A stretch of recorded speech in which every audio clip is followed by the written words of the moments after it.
L'humilité est une grande qualité du soi. Les plus grands sont les plus humbles.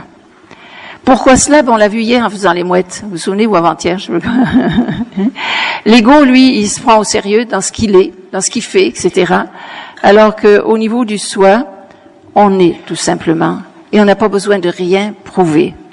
Et ça nous permet de vivre dans une grande détente aussi. Quand on a prouvé quelque chose, là, c'est lourd et puis c'est stressant. Alors que quand le soi est actif, là, tout d'un coup, on relaxe, puis on se permet d'être, tout simplement.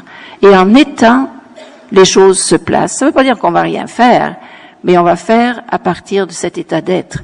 Et pour moi, j'ai eu, disons, une démonstration qui m'a marqué, je pense, pour toute ma vie, de ce que c'était que l'humilité d'un vrai grand maître. C'est quand j'ai rencontré Krishnamurti. Je ne sais pas si certains d'entre vous connaissent Krishnamurti. C'est un très grand maître indien. Et j'étais en Inde à l'époque, et puis on devait assister à une de ses conférences. Puis en Inde, vous savez, on est assis par terre. Hein. Alors nous, on s'était assis évidemment tout proche, là. Et il y avait son coussin pas loin, là. Puis à un moment donné, il est juste arrivé comme ça. Puis il s'est assis sur son coussin. Puis il portait en lui une telle humilité, une telle simplicité qu'il avait déjà donné tout son enseignement sans avoir eu besoin de parler. Juste ce qu'il était là devant nous, ça nous donnait une expérience incroyable de ce que c'était vraiment vivre dans la lumière de son âme.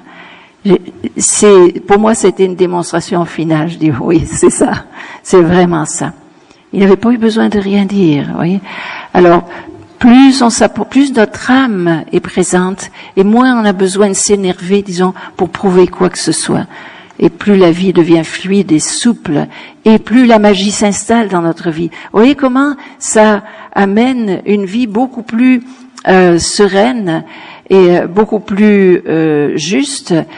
Je dirais pas moins active, par exemple, hein, parce que au contraire, hein, notre âme, elle, ne veut pas être inactive. Loin de là, comme je disais tantôt, elle nous a pas envoyé sur cette terre pour qu'on fasse rien. Hein, elle a son agenda.